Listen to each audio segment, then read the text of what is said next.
Assalamualaikum warahmatullahi wabarakatuh. Waalaikumsalam warahmatullahi wabarakatuh. Alhamdulillah wa syukurillah, berkat rahmat Tuhan yang Maha Kuasa, kita hadir di sini berkumpul di ruang guru di hari Rabu yang ceria ini di tanggal 5 Juni 2024 di acara desiminasi, yakni yang diselenggarakan oleh rekan kita Ibu Sri Hanifah. Beliau ini CGP Angkatan 10 DKI Jakarta. Nah, di kesempatan kali ini marilah kita bersama-sama membuka acara desiminasi ini dengan bacaan basmalah. Bismillahirrahmanirrahim. Terima kasih Bapak Ibu semuanya, rekan-rekan. Bisa berdiri, kita menyanyikan lagu Indonesia Raya.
Bapak Ibu, silakan bisa duduk kembali di tempat duduknya masing-masing. Ya, kali ini kita berkesempatan untuk silakan kepada Ibu Sulasmi, waktu dan tempatnya dipersilakan untuk membuka sambutan di acara kesempatan kali ini.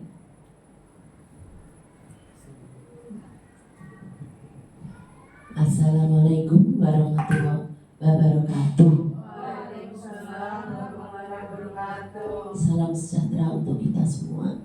Om Swastiastu, Namo Buddhaya, salam kebajikan, Rahayu, Rahayu. Mari kita panjatkan puji syukur kepada Tuhan Allah yang Maha Esa, Maha Kasih Sayang, yang selalu menyertai kita sampai detik ini. Kita diberikan nikmat sehat, panjang umur, sehat walafiat. Bersyukur juga Bu Hani, selamat untuk melaksanakan kegiatan desiminasi CGP Angkatan 10. Sukses dan semangat Bu Hani, karena tugas terus berkelanjutan, beruntun, tetapi terus juga jaga kesehatan. Nah, pagi ini saya membuka desiminasi CGP Angkatan 10 oleh Bu Sri Hanifah. Dibuka dengan Bismillahirrahmanirrahim. Puji Tuhan, dalam nama Yesus semuanya berjalan dengan baik. Amin. Saya serahkan kembali kepada Terima kasih Ibu Sulasmi selaku Kepala Sekolah SDN Kapuk 05 Pagi atas pembukaan pesannya untuk kita semua. Acara selanjutnya kita di acara inti di mana ada Di sebelah saya ada Ibu Sri Hanifah selaku pemateri. Dipersilahkan kepada Ibu Hani untuk memberikan materi kali ini. Baik, terima kasih Bu Lutfa atas kesempatannya. Yang saya hormati Ibu Kepala Sekolah SDN Kapuk 05 Pagi Ibu Sulasmi. Yang saya hormati rekan-rekan guru serta pendik SDN Kapuk 05 Pagi. Jangan tegang-tegang ya. Oke, apa kabar teman-teman semua hari ini? Baik, sangat baik, super, luar biasa. Tepuk semangatnya dulu dong. Tepuk semangat.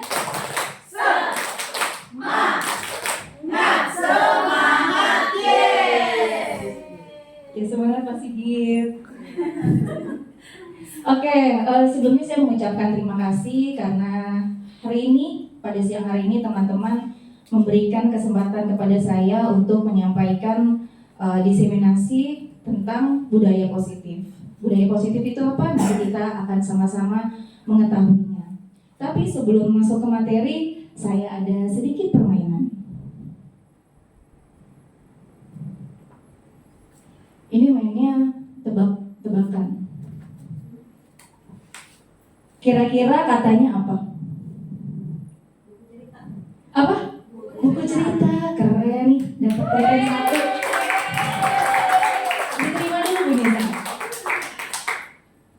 Oke, next.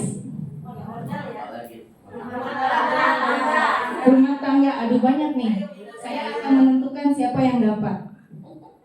Moderator aja. Karena pulpennya cuma 2, jadi cukup ya Bapak Ibu ya. Oh enggak. Oke, sekarang saya tanya sama Bu Nisa. Iya kan udah dapat pulpen. Jadi saya tanya, ya Bu Nisa ya, nggak apa-apa ya. Bu Nisa, saya mau tanya sama Bu Nisa. Bagaimana perasaan Bu Nisa ketika mendapatkan pulpen tadi? Kaget aja. Senang. Terus apa lagi? Udah senang. Nah sekarang yang nggak dapet, tadi yang nggak dapet siapa ya? Pak Sigit deh. Pak Sigit, tadi gimana perasaannya? Oh saya nggak dapet hadiah. Ya nggak keburu, nggak tahu jawaban gitu. Perasaannya gimana nggak dapet hadiah? Ya nggak tahu, ini sedih. Iya, kalah cepat ya. Tadi yang mendapatkan hadiah, dia merasa bahagia. Lalu yang nggak dapat hadiah, ada perasaan kecewa, ada perasaan sedih. Itu natural. Lalu apa kaitannya dengan materi kita kali ini? Kita akan sama-sama menjawabnya. Budaya positif. Budaya positif itu apa sih? Budaya positif adalah nilai-nilai, keyakinan-keyakinan, dan kebiasaan-kebiasaan di sekolah yang berpihak pada murid. Apa saja yang termasuk dalam budaya positif? Yang pertama, perubahan paradigma belajar, disiplin positif, nilai-nilai kebajikan, kebutuhan dasar manusia, motivasi perilaku manusia, posisi kontrol guru, keyakinan kelas, dan segitiga restitusi. Kita akan sama-sama mencari tahu ini semua itu apa. Pembelajaran dengan paradigma baru. Pembelajaran dengan paradigma baru merupakan pembelajaran yang dirancang berdasarkan prinsip pembelajaran berdiferensiasi. Ini sering akhir-akhir ini kita dengar tentang diferensiasi.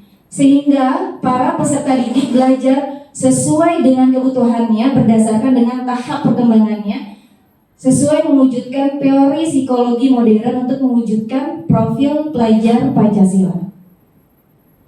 Nah, saya membutuhkan 2 volunteer di sini, 2 sukarelawan. Ada yang mau maju, Bapak Ibu?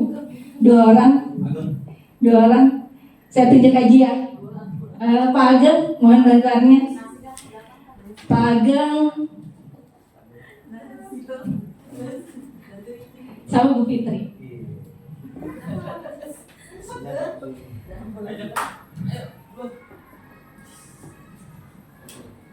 Ini Pak Ageng dan Bu Fitri itu berperan. Pak Ageng itu berperan sebagai A. Pak Ageng berperan sebagai A, lalu Bu Fitri berperan sebagai B. Pak Ageng ceritanya pegang ini aja. Bu Fitri sini, Bu Fitri jangan jauh-jauh. Ya. Tugas Bu Fitri adalah merebut yang ada di tangan Pak Ageng. Pertama dengan kelembutan, bisa dengan kelembutan, lalu dengan rayuan, pokoknya sampai Bu Fitri dapetin itu. Pak Ageng boleh ngasih, boleh tidak, ya, tergantung Pak Ageng, ya. Bu Fitri juga boleh maksa, boleh ngancam, boleh maksa, boleh ngancam, boleh. Coba, ayo kita mulai dari sekarang. 1. Anak atau orang dewasa? Ya, orang dewasa. Iya kan kita dewasa. Ayo, 1, 2, 3. Ageng, boleh nggak minjem HDMI-nya? Minjem, kan saya sebenarnya punya, tapi saya nggak bawa. Boleh? Oh yaudah sini Ageng. Tapi ya apa nasi padang? Aja minjem. Iya boleh deh. Iya boleh siap. Tapi saya pinjem ya. Iya baik banget. Oke, baik banget. Kasih tepuk tangan dulu buat Pak Ageng dan Bu Fitri. Tapi jangan pergi dulu. Sekarang saya tanya sama Pak Ageng. Pak Ageng memberikan kabel HDMI ini berdasarkan keinginan Pak Ageng sendiri atau ada paksaan dari pihak lain? Takutnya sama Pak Sigit. Untuk ini dari hati sendiri. Dari hati sendiri. Oke.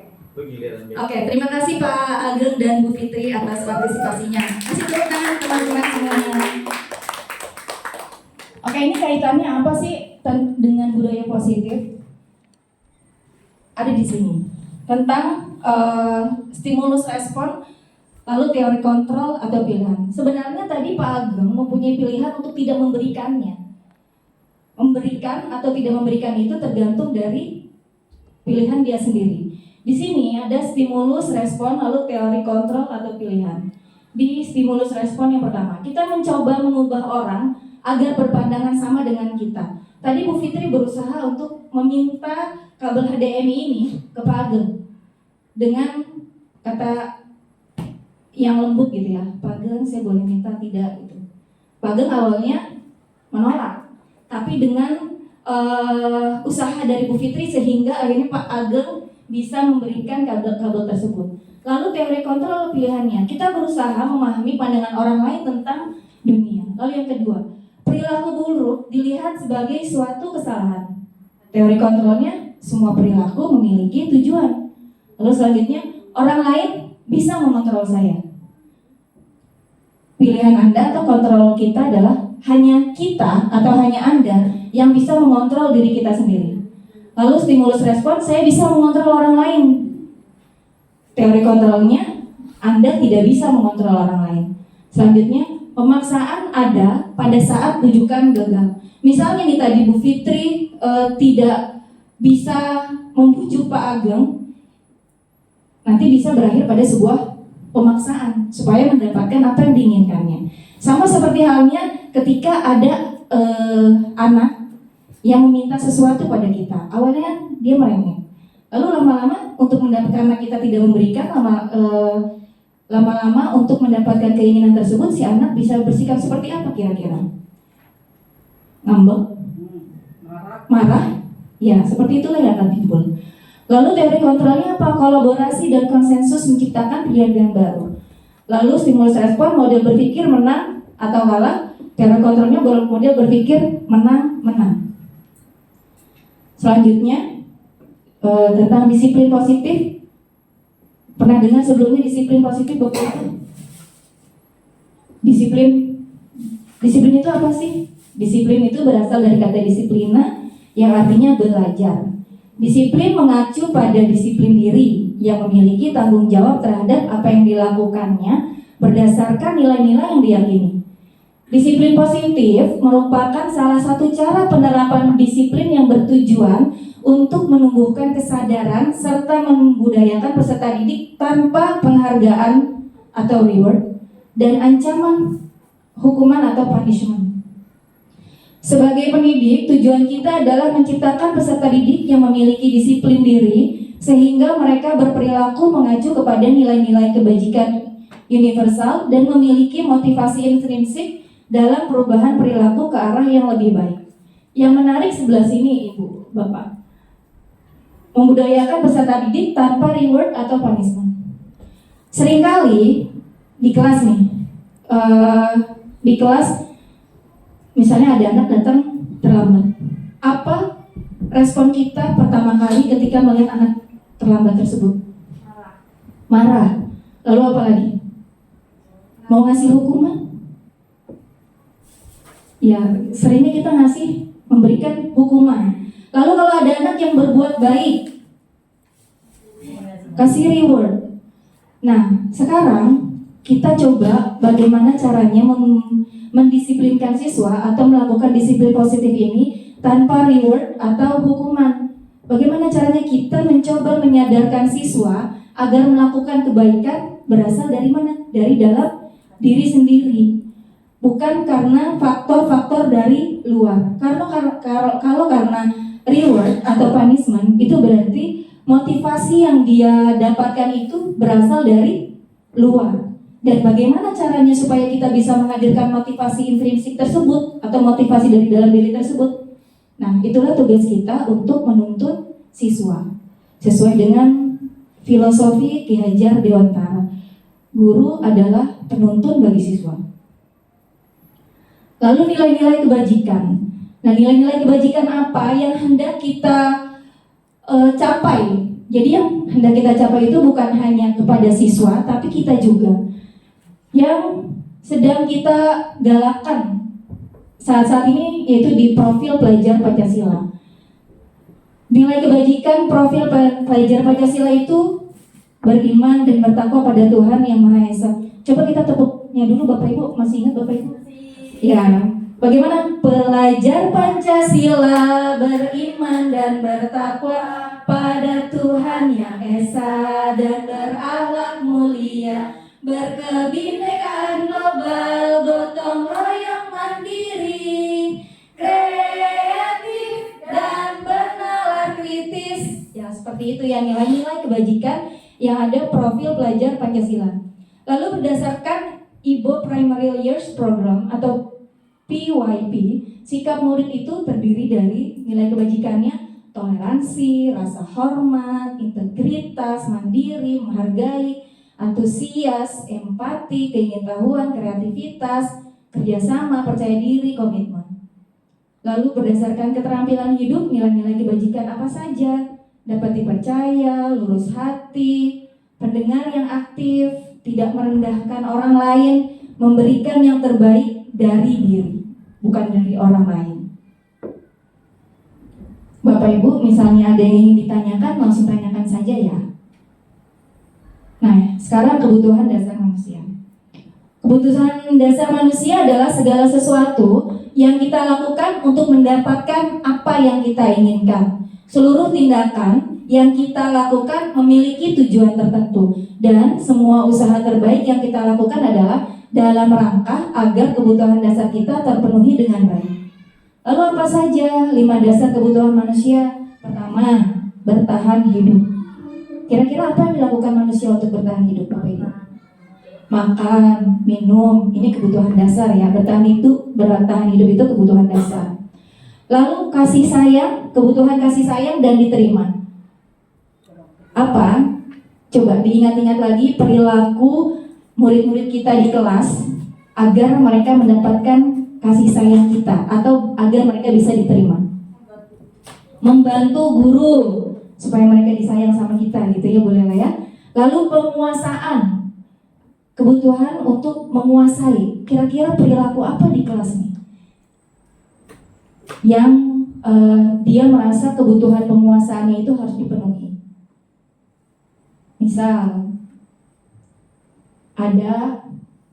Misalnya ada salah satu murid kita yang berusaha merebut barang milik temannya. Dia ingin menguasai barang tersebut. Itu adalah kebutuhan akan penguasaan. Lalu kebebasan. Misalnya apa Bapak Ibu terhadap murid-murid kita? Apa? Jam kos. Iya, jam kos itu karena mereka ingin kebebasan, kebutuhan akan kebebasan. Lalu kesenangan. Apa misalnya? Pulang cepat, iya, itu kebutuhan kesenangan siswa. Itu adalah contoh-contohnya. Jadi ada 5 kebutuhan dasar manusia, yaitu bertahan hidup, kasih sayang dan diterima, penguasaan, kebebasan, kesenangan. Dan kebutuhan itu bukan hanya ada pada dalam diri siswa, tapi ada dalam diri kita juga. Nah, ini 5 posisi kontrol guru. Yang pertama, sebagai penghukum. Yang kedua, sebagai pemantau, pembuat rasa bersalah, teman, dan manajer. Sekarang kita tentukan nih, sebelum saya menjelaskan apa sih maksud dari penghukum, pemantau, pembuat rasa bersalah, teman, manajer. Kita sebagai guru selama ini kira-kira sudah pada posisi yang mana Bapak Ibu? Sebagai guru nih, kira-kira sudah pada posisi yang mana? Penghukum, teman, semuanya ya, sudah pernah kita lakoni. Tapi apakah kita pernah pada sampai posisi manajer? Sekarang kita akan cari tahu. Contoh penerapan posisi kontrol. Ini ada kasus. Contohnya, siswa tidak memakai atribut lengkap saat upacara bendera. Ketika dia pada posisi sebagai penghukum, dia akan mengeluarkan kata-kata seperti ini. Langsung hukum, hormat pada bendera selama 1 jam. Itu langsung pada hukuman, tanpa si anak punya kesempatan untuk menjelaskan kenapa sih dia tidak membawa atribut tersebut, seperti itu. Lalu yang membuat rasa bersalah, kan berapa kali ibu sudah kasih tahu kamu bawa atributnya, kamu jangan selalu mengecewakan ibu. Nada suaranya agak lebih rendah ketimbang tadi sebagai penghukum. Itu pembuat rasa bersalah. Nah, dari 2 ini ada yang pernah kita lakoni Bapak Ibu? Pernah. Iya, sama saya juga Bapak Ibu. Tapi setelah ini kita akan belajar ya. Lalu selanjutnya sebagai pemantau. Sebagai pemantau, kalimatnya seperti apa? Kamu sudah melanggar peraturan. Kamu tahu konsekuensinya? Setelah upacara, kamu beli atributnya ke koperasi dan jangan diulangi lagi. Lalu selanjutnya sebagai teman.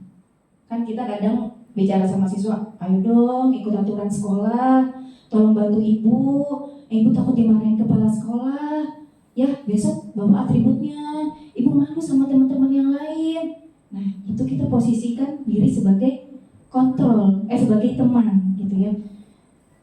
Lalu selanjutnya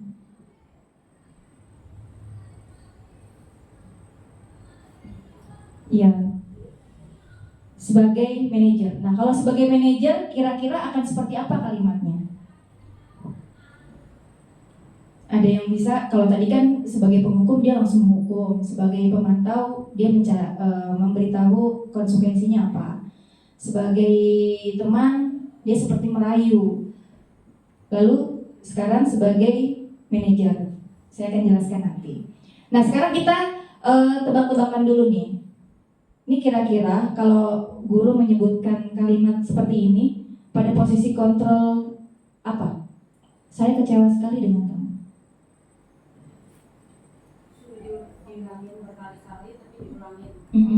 Saya kecewa sekali dengan kamu. Itu sebagai apa? Pembuat rasa bersalah. Oke, kita cek. Iya. Sebagai, kasih tepuk tangan dulu. Oke, saya kecewa sekali dengan kamu. Itu kata-kata yang dikeluarkan jika kita pada posisi sebagai pembuat rasa bersalah. Kamu tidak pernah benar melakukannya.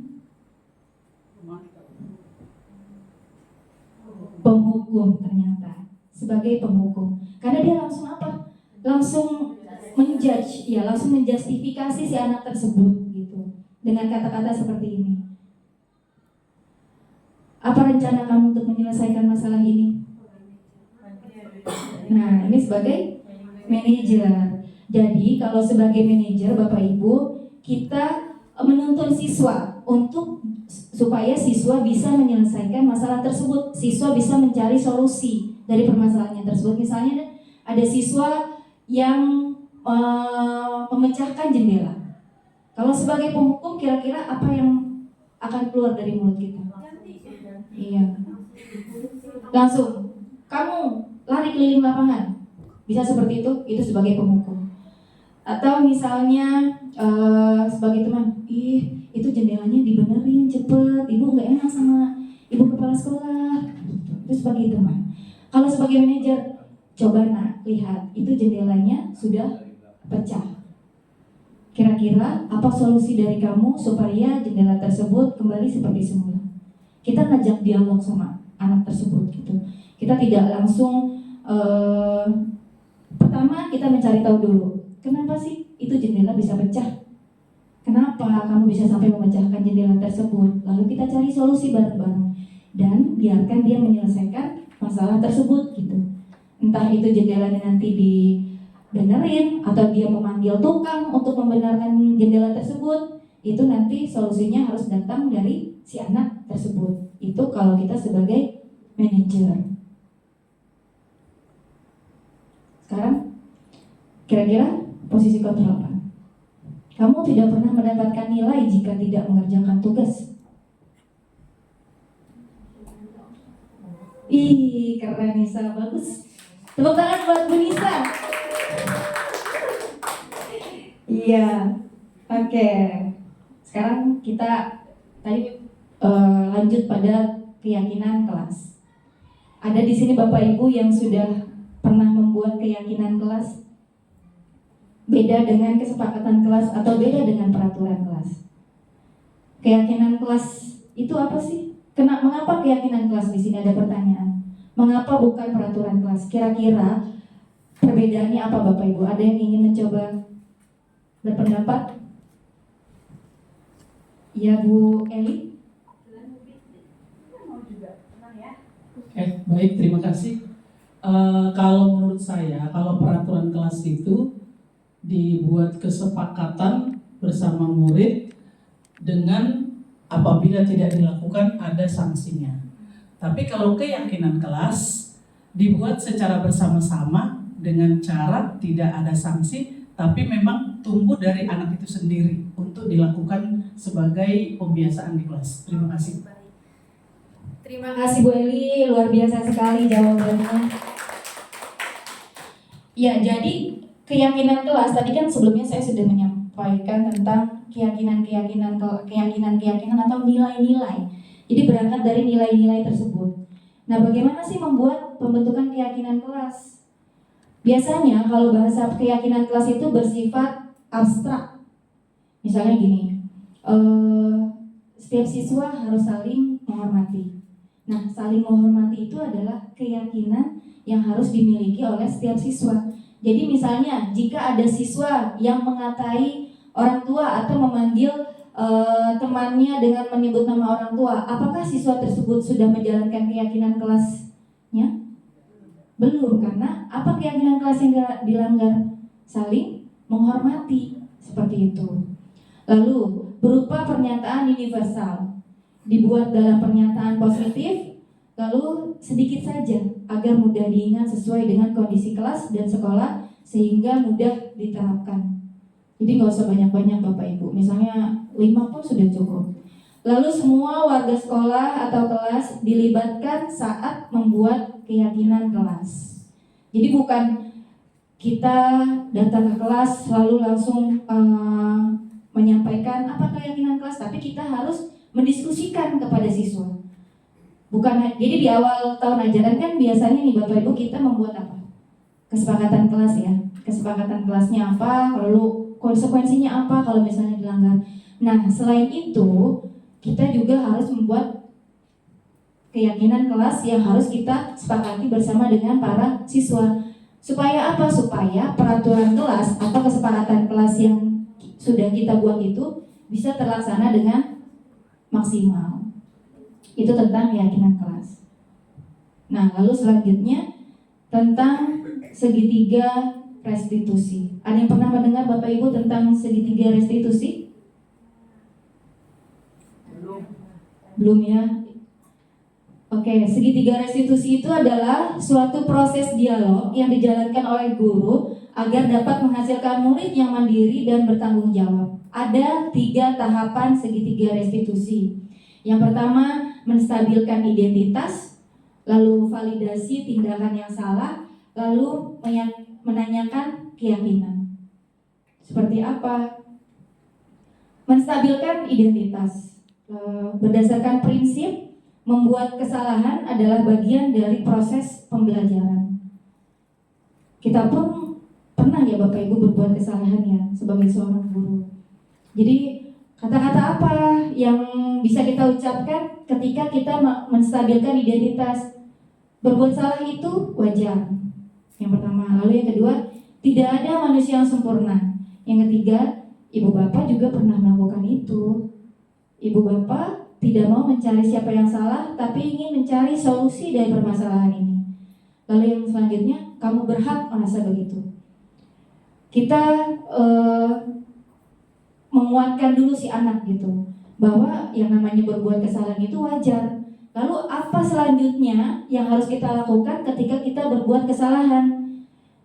Di sini, validasi tindakan yang salah. Berdasarkan prinsip, setiap perilaku berupaya memenuhi suatu kebutuhan tertentu. Kata-katanya apa saja atau kalimatnya apa saja. Kamu pasti punya alasan mengapa melakukan hal itu. Lalu, padahal kamu bisa melakukan yang lebih buruk dari ini ya. Kamu patut bangga karena telah melindungi sesuatu yang penting buatmu. Lalu kamu melakukannya karena mempertahankan sesuatu yang penting bagimu. Lalu menanyakan keyakinan. Nah, fungsinya apa keyakinan kelas tadi? Tadi sebelumnya kita sudah membuat keyakinan kelas. Nah, diingatkan kembali di sini. Ketika kita melakukan segitiga restitusi, diingatkan kembali. Berdasarkan prinsip teori kontrol bahwa pada dasarnya kita termotivasi secara intrinsik. Ditanyakan kembali kepada anak, apa keyakinan kelas kita? Nilai-nilai apa yang telah disepakati bersama? Lalu seperti apa gambaran sebuah kelas yang ideal menurut kamu? Kamu ingin menjadi orang yang seperti apa? Ini tentang segitiga restitusi. Tadi ada berapa Bapak Ibu urutannya? Pertama kita ngapain dulu? Menstabilkan identitas. Lalu selanjutnya validasi kesalahan. Lalu yang selanjutnya menanyakan keyakinan. Kira-kira apakah kita pernah melakukan itu? Kayaknya pernah tapi enggak ini ya. Ya, pernah, tapi kita tidak menyadari bahwa kita sedang melakukan segitiga restitusi. Nah ini. Selamat siang Nadia. Siang Bu. Nadia tahu kenapa Ibu panggil Nadia ke kantor? Tidak tahu Bu. Oke baik. Tadi ketika sedang ulangan, Ibu guru melihat Nadia berusaha mencari jawaban melalui mesin pencarian di Google. Betul seperti itu Nadia? Betul Bu. Apakah Nadia tahu bahwa mencontek itu termasuk perbuatan yang tidak baik? Betul Bu. Oke, baik Nadia. Setiap manusia pasti pernah berbuat kesalahan, termasuk Ibu. Dan mencontek adalah termasuk kesalahan dan merupakan perbuatan yang tidak baik. Tapi di sini kita bukan mencari siapa yang salah, kita hendak mencari solusi dari permasalahan. Nah, yang pertama ini kita menstabilkan identitas. Tadi ada kata-kata yang saya ucapkan apa saja Bapak Ibu untuk menstabilkan identitas siswa ini. Ya, tadi di contoh ini saya mengucapkan kata-kata setiap manusia pasti pernah berbuat kesalahan. Nah, itu adalah kalimat yang bisa kita gunakan untuk menstabilkan identitas siswa. Lalu selanjutnya, coba ceritakan kepada Ibu, mengapa Nadia mencontek? Tadi malam Nadia tidak belajar Bu. Mengapa Nadia tidak belajar? Apakah Nadia tertidur atau main? Nadia main Bu. Baik, ketika Nadia tidak belajar, jadi Nadia tidak bisa mengerjakan ulangan dengan benar. Seperti itu. Iya Bu. di validasi tindakan yang salah. Kata-kata apa yang saya ucapkan kepada Nadia? Saya menanyakan kenapa dia sampai mencontek. Kita tanyakan dulu alasan kepada siswa kenapa dia sampai berbuat kesalahan seperti itu. Yang pertama tadi saya menguatkan dulu dia. Sederhananya seperti itu, kita menguatkan dulu. Ya, manusia itu pernah berbuat kesalahan. Lalu kenapa kok kamu bisa sampai melakukan kesalahan itu?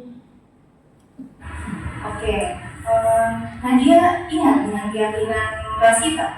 Ingat Bu, Apa itu? jujur dalam bertindak. Oke, Nadia ingat dengan keyakinan kelas kita.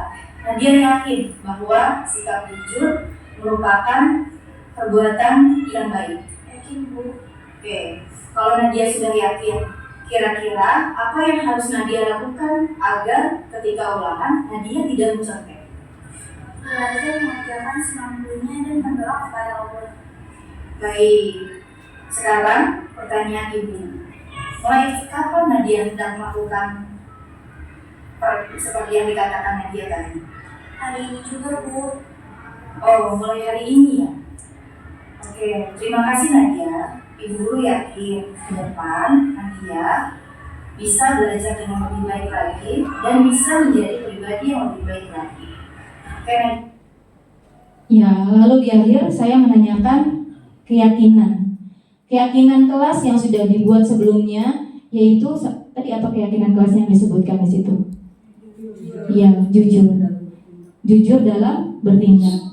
Ketika dia mencontek atau mencari jawaban melalui mesin pencarian Google, berarti dia sudah melanggar keyakinan kelas, yaitu jujur dalam bertindak. Seperti itu Bapak Ibu. Ada yang ingin ditanyakan Bapak Ibu terkait dengan materi-materi budaya positif ini? Saya. Ya Ibu. Tadi waktu yang disiplin, coba dihitung kembali. Disiplin. Disiplin positif.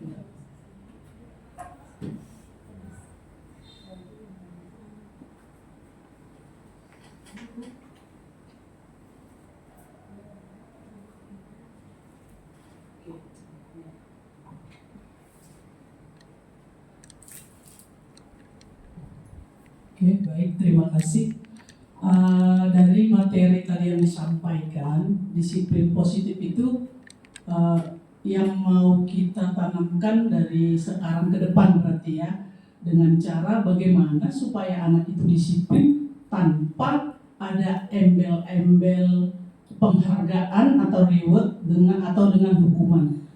Sepertinya jadi di cara kita mendidik ini bergeser ya. Kalau dulu dan masih sampai sekarang kita selalu disarankan atau diupayakan supaya selalu setiap anak yang sudah berbuat baik atau berbuat yang membanggakan, kita harus nggak usah kasih berupa bentuk deh, tapi ada kata-kata pujian gitu ya. Ternyata sekarang bergeser, nggak pakai penghargaan atau reward itu dan hukuman. Caranya bagaimana, cara yang saya tanyakan bagaimana caranya untuk membuat seperti itu atau mendidik seperti itu kepada anak-anak yang bentuknya nyata gitu loh, cara menanamkannya itu. Karena menurut saya itu sulit gitu ya. Jangankan jangankan siswa, guru aja dikasih hadiah itu udah senengnya luar biasa walaupun cuma dikasih 1 pulpen. Terima kasih. Oke, terima kasih Bu Eli, luar biasa memang ini ya. Saya akui sendiri memang sulit ya, memang sulit. Cuma seperti yang tadi saya sampaikan adalah bagaimana menuntun siswa atau menghadirkan siswa agar bisa dia memiliki motivasi dalam dirinya sendiri. Kita menuntun siswa, prosesnya pasti tidak akan sebentar, Bapak Ibu. Karena kita sudah terbiasa dengan adanya reward dan punishment itu. Ya tanpa kita sadari lah sama anak kita sendiri pun kita melakukan hal yang seperti itu gitu ya. Tapi ternyata nilai-nilai yang ditanamkan jika ada embel-embelnya tapi bukan hadir dalam diri, kira-kira akan bertahan lama atau tidak Bapak Ibu? Misalnya gini, nanti nggak dapat hadiah, nggak ada Bu Eli. Misalnya, ketika kita tidak masuk aja, kenapa anak-anak kita ketika guru kelasnya tidak masuk cenderung lebih susah diatur? Ya karena cuma kita yang dia takutin gitu. Nanti misalnya kalau Bu Hani masuk, misalnya kita melanggar aturan, pasti nanti Bu Hani giniin, nanti Bu Hani nggak ngizinin masuk kelas. Tapi kalau sama guru lain, udahlah biarin aja, cuek aja. Kira-kira dia berbuat baik atau mentaati aturan itu, motivasinya timbul karena Bu Hani atau timbul karena dirinya sendiri kalau seperti itu? Karena saya tidak ada, ya udah melanggar aja gitu. Nah sekarang bagaimana caranya kita supaya bisa menghadirkan motivasi intrinsik atau motivasi yang muncul dalam diri? Caranya seperti apa? Kita melakukan tuntunan kepada siswa. Susah ya? Sangat susah. Tapi sebagai guru memang ya itulah tugas kita gitu Bapak Ibu ya. Susah tapi memang itulah tugas kita. Karena apa yang kita lakukan di masa sekarang, insya Allah kita akan melihatnya di masa yang akan datang gitu. Mungkin sekarang kita akan melihat siswa sebagai siswa yang kita cap sebagai anak yang nakal gitu ya, sebutlah seperti itu. Tapi ternyata ketika kita beberapa tahun menuntun dia supaya dia bisa mempunyai motivasi dalam diri untuk bisa berbuat kebaikan, ternyata apa yang kita tanamkan pada dia di saat yang sekarang itu baru bisa dia terapkan di masa yang akan datang, dan itu merupakan suatu nilai kebaikan kan ya buat kita ya Bapak Ibu ya. Misalnya sekarang ada anak yang selalu melanggar aturan, tapi kita misalnya dia melanggar aturan, kita coba mulai sekarang memang tidak setiap kesalahan anak itu bisa kita terapkan segitiga restitusi, tapi sesekali coba deh kita menerapkan segitiga restitusi tadi. Apa ya? Kuncinya itu apa kira-kira? Sabar. Kuncinya sabar. Memang satu kata, tapi memang berat untuk kita lakukan. Tapi coba deh sekali-kali kita, mungkin kita juga enak gitu Pak, sebagai orang dewasa. Ketika kita melakukan kesalahan, misalnya ada anak yang terlambat. Kira-kira nih kalau misalnya kita ada anak datang terlambat dengan tergopoh-gopoh gitu ya, udah lari-larian, atau kita teriak-teriak manggil dia. Misalnya Sandy, "Hey Sandy sini. Kenapa kamu telat?" Belum seperti jawab, mulut kita udah ngoceh dulu ya. "Kenapa kamu telat? Kamu tahu nggak sekarang udah jam berapa? Sekarang kamu cepat, ambil buku catatan kamu. Kamu nggak usah masuk kelas, lari keliling lapangan." Kira-kira respon si anak tersebut gimana? Masih konsen buat belajar nggak? Udah pusing duluan dia dengar ocehan kita. Karena memang ternyata ketika kita marah-marah, itu banyak saraf anak yang putus katanya. Seperti itu ya. Lain hal kalau misalnya kita, Sandy ada anak lari-lari. Sandy terlambat. Kan belajar sabar. Sandy terlambat. Kenapa Sandy terlambat? Oh iya, bangunnya kesiangan. Kenapa Sandy bangun kesiangan, Mak? Tidurnya malam. Ngapain aja semalam? Kok tidurnya sampai malam? Main HP. Oh, memangnya kalau di HP itu ngelihat apa aja? Kita aja kalau dia ngobrol dulu, Bapak Ibu.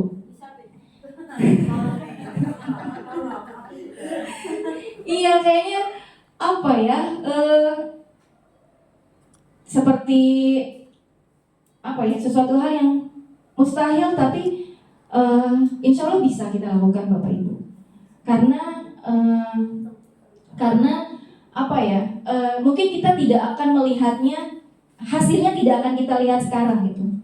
Cuma nanti di masa yang akan datang, harapan kita kan anak itu tidak berhenti sampai di SD saja gitu. Harapan kita dia bisa terjun di masyarakat, dan ketika terjun di masyarakat, harapan kita dia bisa mengingat nilai-nilai apa yang sudah kita tanamkan pada mereka, atau perlakuan apa saja yang sudah pernah kita lakukan kepada mereka, sehingga mereka bisa menjadi pribadi yang baik seperti itu. Ya. Terima kasih Bu Yadi atas pertanyaannya. Ya, kuncinya sabar. Mungkin ada tambahan lain dari Bapak Ibu yang lain? Dari Ibu Sumaryani. Ada sedikit ini masalah sedikit sih sebenarnya ringan ya, tapi nyebelin gitu ya kan. Dalam arti gini, Sandy itu kelas 5 ya, Iya, Bu. Alvaro kelas 5 ya, Iya, Bu. kemudian Azam kelas 5 juga. Kelas 5 berapa itu ya? Oh 5B, iya. Itu di kelas saya sering sekali mereka itu datang ke dalam kelas. Assalamualaikum, Bu Yani, gitu ya, nyamperin namanya salaman. Bu Yani, anaknya ada yang ini nggak? Saya cuekin aja. Saya nggak mau jawab. Mau nggak nanya namanya siapa, mau nyari siapa nggak? Udah kasih tangan aja gini. Udah. Saya sibuk tuh pura-pura sibuk nerangin ke anak-anak saya. Nah mereka itu sering datang, cepet dong, Bu Yani, cuma gitu dan salim udah. Entah itu pada saat istirahat, entah itu mereka pulang gitu kan. Memang kalau dinilai dari kita, saya pribadi, itu ada hal yang positif. Mereka kok sudah tidak diajarkan sama saya, tapi tetap dalam arti mereka punya etika. Pada saat istirahat mereka menemui saya, pada saat pulang mereka menemui saya, walaupun sikap mereka itu nyebelin banget gitu ya kan, nyebelin benar. Ya itu. Ini bukan berarti saya menceraikan gurunya, enggak. Dalam kita bicara dalam sikap anak gitu ya. Nah, saya mencoba untuk bisa mengendalikan diri gitu, mereka menerima dengan baik.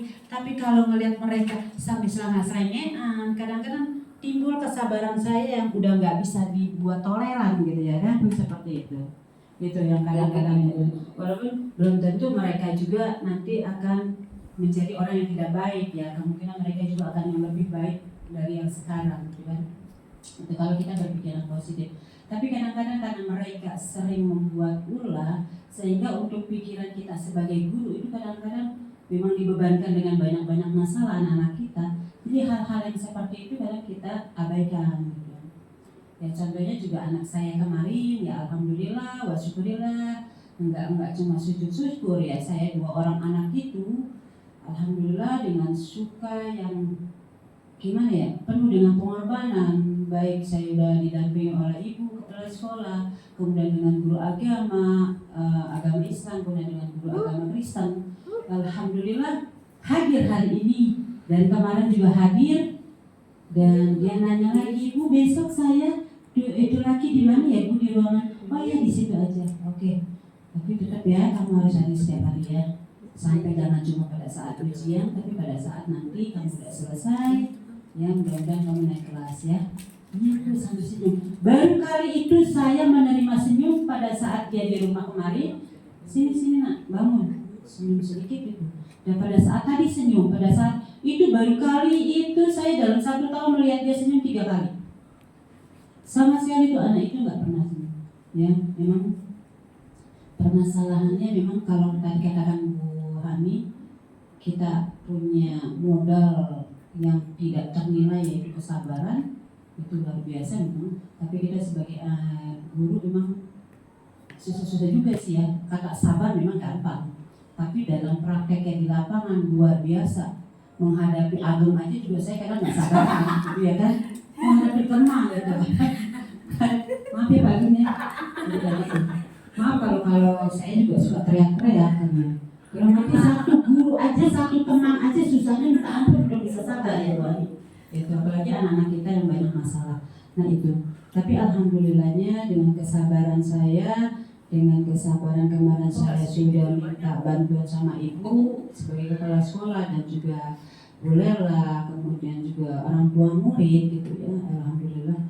Mudah-mudahan kita dan saya juga mohon kepada Bapak Ibu doanya, mudah-mudahan karena yang saya lihat dari karakter Jessica ini adalah memang luar biasa. Anak-anak itu memang luar biasa. Luar biasa kenapa? Dia itu memang mungkin juga karena dukungan dari keluarganya, dari orang tuanya, kemudian dari kondisi daripada lingkungan di rumahnya. Karena mereka itu yang saya lihat lingkungan di rumahnya itu kebanyakan yang nongol nenek-nenek, sebelahnya lagi nenek-nenek gitu ya kan. Jadi istilahnya untuk bisa dia bergaul sama anak-anak yang di bawah dia, sedangkan dia bergaul di bawah dia, untuk curhat aja dia nggak bisa sama sekali. Sampai kemarin baru ngomong, kemarin udah mau curhat lagi menulis, Bu saya nenek cucu.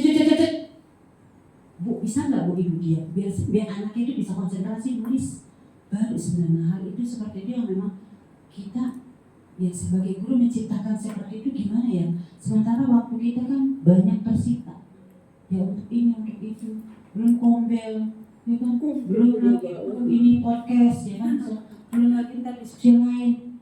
Jadi untuk mencurahkan kayak semacam kasus Jessica, kasus Sandy, untuk kita mencurahkan penuh tuh kayaknya kurang.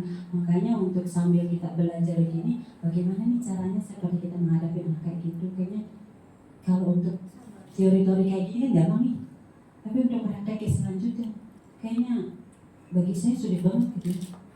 Di lapangan itu sulit banget.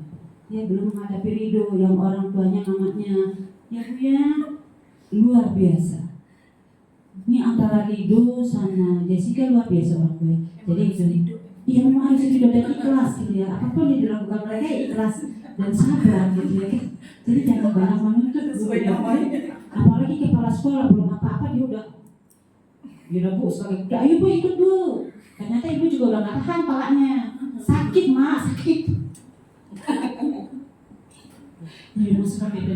Sakit memang Anton sabar luar biasa.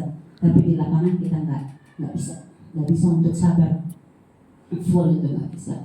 Sampai Bu Lela sebagai guru agama pun, aduh cepetan kamu. Di sini makanya belum ngotot gitu ya. Gak berani ngomong tapi cuma diam aja.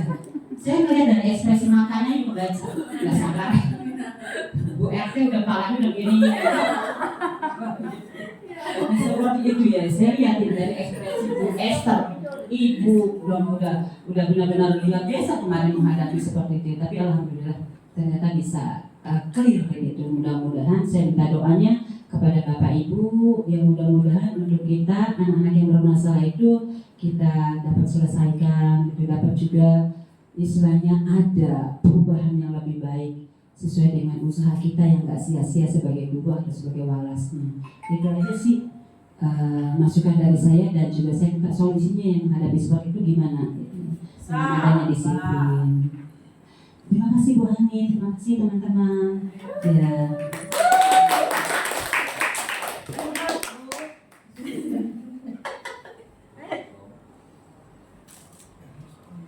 Luar biasa ya Ibu Sumayani, sangat panjang. Iya. Iya nggak apa-apa. Memang kan kita di sini sama-sama belajar ya Bapak Ibu. Pertama terkait tadi dengan perilaku Azam ya, Azam, Alvaro sama Sandy ya. Kalau menurut saya pribadi, ketika mereka bertiga sudah berinisiatif masuk ke kelasnya Bu Sumayani, lalu mengucapkan salam, menurut saya itu sudah menunjukkan apa? Rasa hormat kepada Ibu Sumaryani karena merasa pernah sebagai walasnya dulu untuk kelas 4. Lalu kita seperti apa? Kadang kalau misalnya mereka sambil cengenges, bercanda-bercanda, mungkin bisa kita arahkan mereka. Coba gimana yang baik, salimnya gimana? Coba ucap salam dulu gitu. Sama seperti halnya ketika ada siswa yang datang ke kantor, lalu tiba-tiba dia langsung sering kan ya Bapak Ibu ya, murid kita datang lalu langsung ngomong, Bu Eli ada nggak? Nah kan respon kita langsung ke si anak tersebut, siapa yang ditanya nak? Gitu. Nah mungkin bisa juga seperti itu kepada 3 sekawan tadi Bu Sumaryani. Lalu terkait dengan siapa tadi Jessica ya, Jessica sama Rido. Ya ternyata alhamdulillah gitu ya, Jessica kembali datang ke sekolah karena buah apa? Buah kesabaran dari Bu Sumaryani. Buah kesabaran dari kita semua Bapak Ibu. Coba kita kasih aplaus dulu buat Bu Sumaryani. Iya karena kalau misalnya kita cuek gitu aja, ada anak yang nggak mau masuk, ini kan kita lagi dalam rangka menanamkan disiplin positif kepada siswa gitu. Karena luas sekali terkait dengan disiplin positif ini. Ya mungkin Jessica tadi, ketika kita, kan tadi kita sudah belajar tentang 5 dasar kebutuhan manusia. Ada kebutuhan yang belum terpenuhi. Ya, yaitu kebutuhan apa? Ketika kita datang ke rumah Jessica, meminta kembali kepada Jessica untuk datang ke sekolah. Apa kebutuhan dasar yang sudah kita penuhi untuk Jessica? Kebutuhan dasar untuk disayangi dan diterima. Ternyata sudah beberapa hari ini Jessica datang lagi gitu, karena dia merasa oh, saya sudah diterima. Ternyata saya disayang. Ternyata meskipun saya tidak mendapatkan kasih sayang, saya bisa mendapatkan sayang tersebut di sekolah gitu. Dan mungkin ya memang tugas kita itu bukan hanya kalau menurut Ki Hajar Dewantara, tugas kita di sekolah sebagai guru itu bukan hanya sekedar mentransfer ilmu, bukan hanya sekedar memberikan ilmu pengetahuan kognitif saja. Tetapi apa? Ya salah satunya memberikan kasih sayang, menuntun siswa. Yang utamanya sekarang adalah menuntun siswa untuk bisa memiliki budi pekerti yang baik. Menuntun mereka agar mereka bisa mengerti kodrat alamnya apa, kodrat zamannya apa. Seperti itu Bapak Ibu. Itu terkait dengan Jessica, Rido, dan 3 sekawan dari Sumaryani. Mungkin ada tambahan lain dari Bapak Ibu? Ya.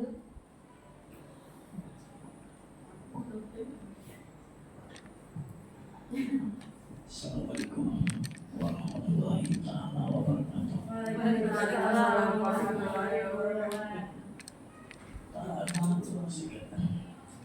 Alhamdulillah semuanya sudah tercakup di dalam hatinya, sudah merasa kita sebagai pendidik bukan hanya sekedar ini saja, tapi penuh lebih daripada tugas dari orang tua juga hanya kita.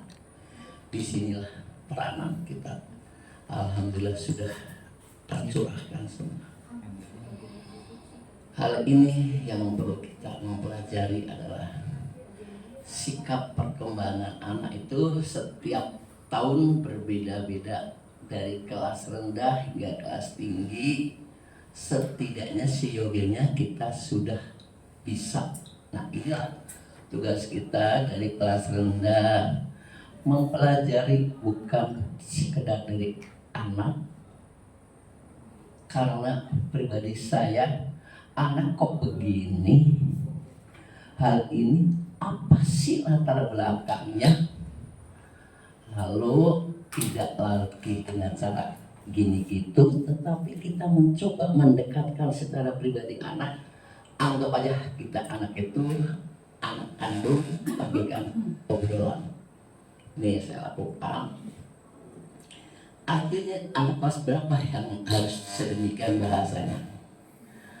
Di kelas 1, kelas 2, kelas 3 perkembangan anak kelas rendah. Di kelas rendah bagaimana?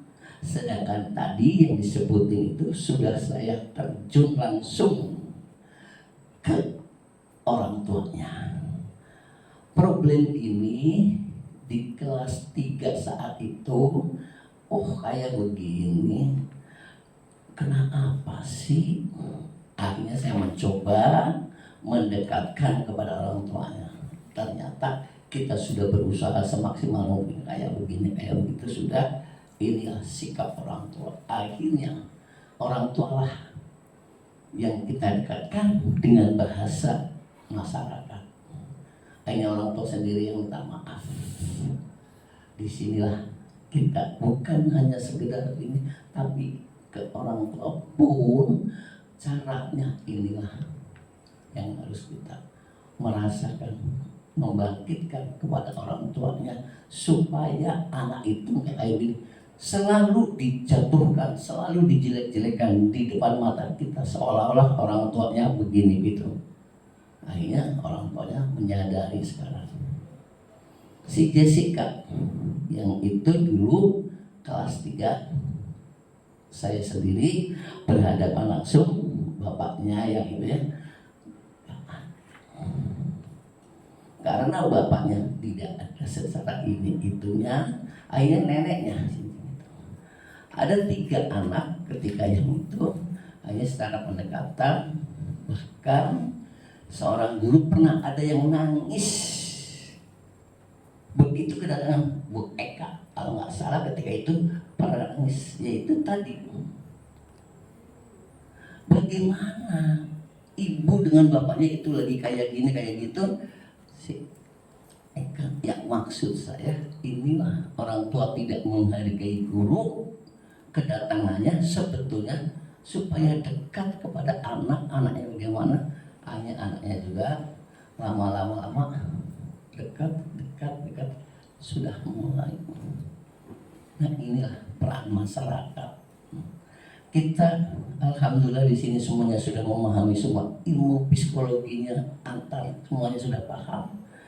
Insya Allah mudah-mudahan ke depannya dengan tadi kata kunci kesabaran, itu kata kunci utama. Jadi sabar itu tidak bisa diartikan begini begitu terus nggak bisa. Kita rasakan, tidak lagi dengan bahasa, kita rasakan. Tidak bisa bagaimanapun juga, ayo bareng-bareng.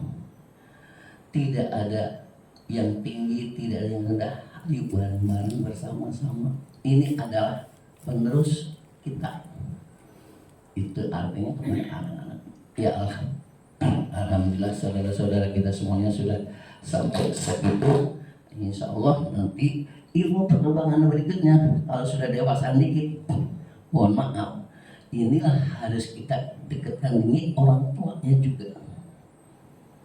Orang tuanya waktu hari apa saya sama Bu Gelut ke orang tuanya orang Madura, ibu ini ya kita ke orang tuanya menceritakan lalu ngitungnya bulan, tapi kita harus menerima. Ya alhamdulillah kita langsung terjun, bagaimana Bulut sendiri kan bisa merasakan. Nah inilah orang tua kadang-kadang dianggap seolah anak itu serba salah, anak itu serba nggak bisa, anak itu serba tetek bengek gitu. Inilah orang tua.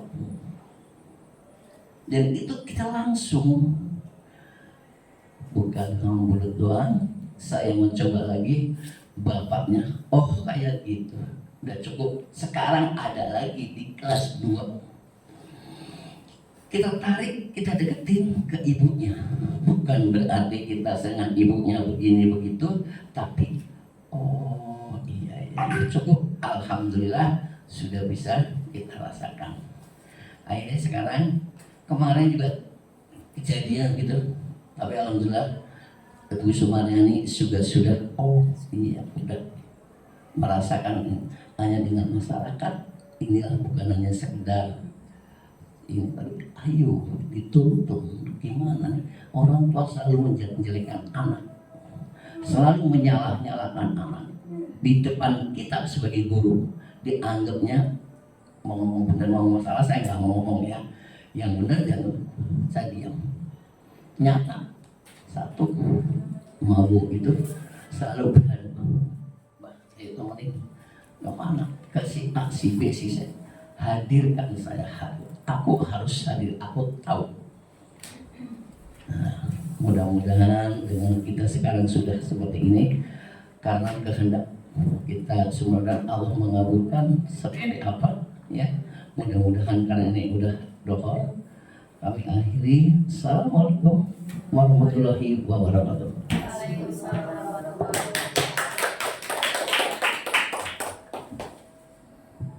Terima kasih Pak Nuryanto atas ceritanya, atas curhatannya, karena memang segala permasalahan siswa atau murid kita ini ternyata bukan hanya sekedar permasalahan di bidang pengetahuan saja Bapak Ibu ya.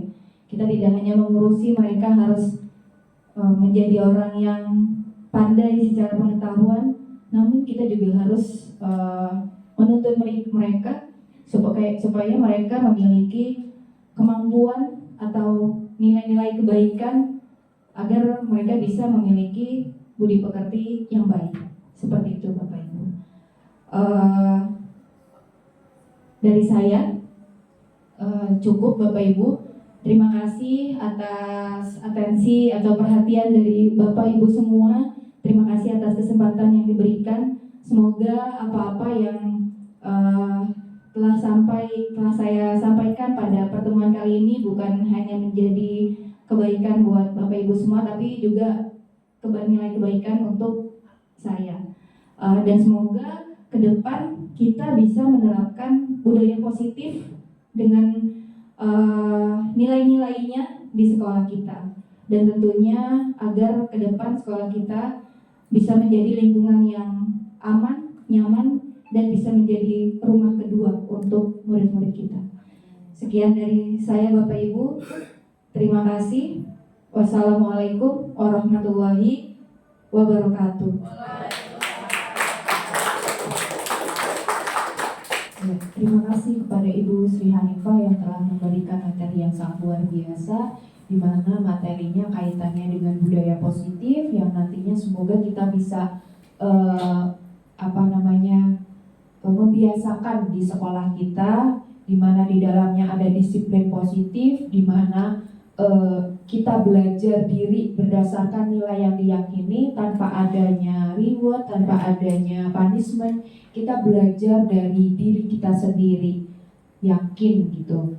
Nah, dari situ juga kita ada sebuah nilai, yaitu nilai kebajikan yang mungkin kita semuanya juga sudah tahu, salah satunya dari profil pelajar Pancasila. Dan sebagai guru kita memiliki posisi kontrol.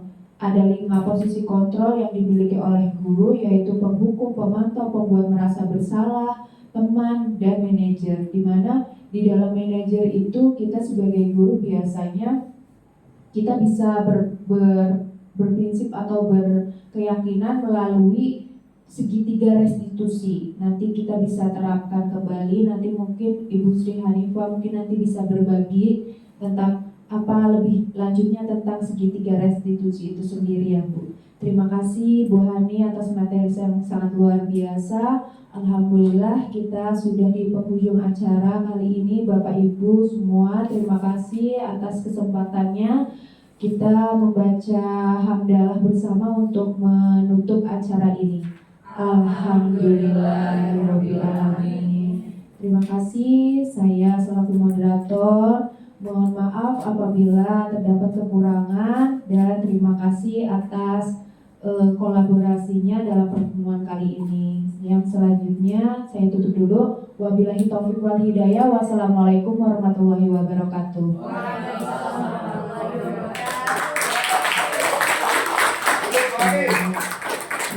Yang selanjutnya kita akan berfoto bersama.